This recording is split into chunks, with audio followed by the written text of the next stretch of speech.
Roger, is that a story of not being able to convert 12 break points or something else?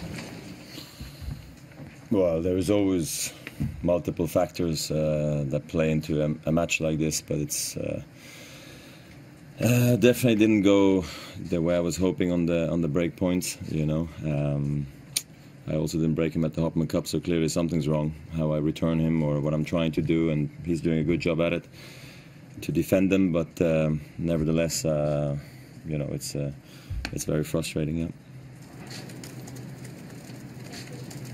Roger, it looked like you were both playing at a fairly high level out there, but how do you assess your own performance as a whole?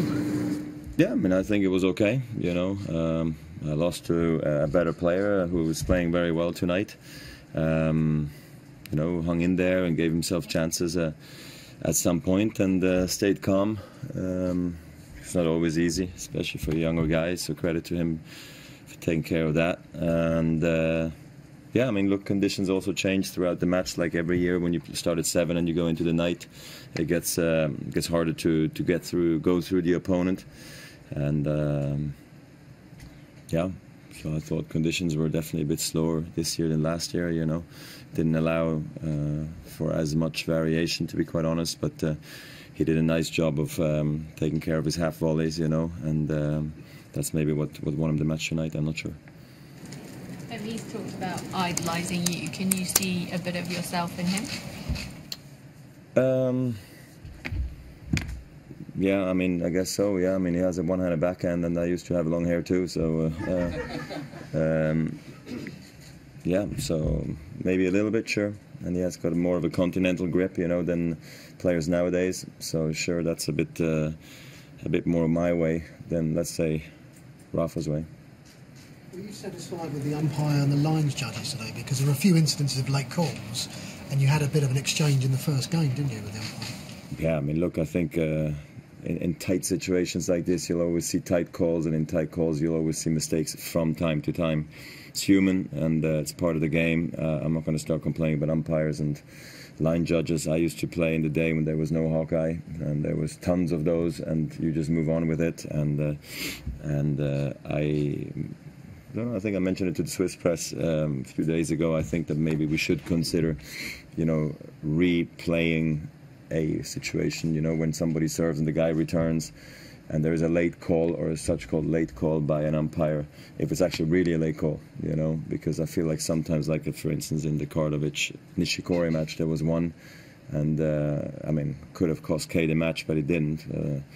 Good for him, but sometimes there are very, very close calls that, and there's a lot at stake. So maybe you could consider that, but I'm not saying it's no good what we have. I think they did a good job, to be quite honest. John McEnroe billed this as a changing of the guards on court at the end. Do you see it that way, and do you see Stefanos being one of the main frontrunners of the next gen to kind of take over the old guard? Yeah, sure.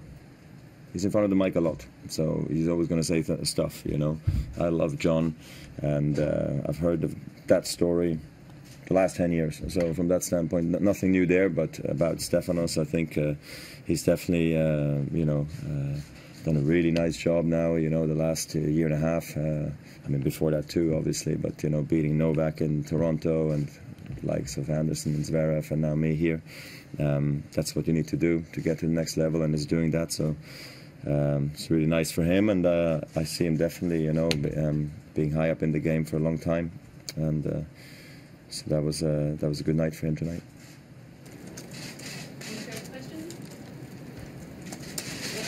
Sorry, a bit of a different topic, but there was a lot of coverage yesterday of you forgetting your credential when you were heading into the locker room, and I'm just curious how conscious you are of this at this tournament of always being on camera. It seems like they catch everything here. Yeah, it's different times nowadays. So sometimes good, sometimes bad, you know. But it's not like we never have anybody taking pictures or videos of us. Now it's just like everywhere all the time. So it's hard to find the corner where you can actually sort of relax a bit. But I can deal with it. It's no problem. Was there a moment in this match when you felt that your game was clicking again, or did it feel it's going to be tough since the first point to the last, or No. what are the sensations? No, I've massive regrets, you know, tonight. I might not look the part, but I am. I felt like have to win the second set. I don't care how I do it, you know, but I have to do it. So it cost me the game tonight. Slightly different topic as well. Serena Williams kind of came out yesterday and said she thought the male players should be doing more to kind of lobby for the female players getting equal pay across the board all year round. I was just wondering if you kind of agree with that statement, or think, you know, they should be looking after their own tour separately. Didn't hear about it, so look, I'm very happy that the prize money is up all over the place, to be quite honest.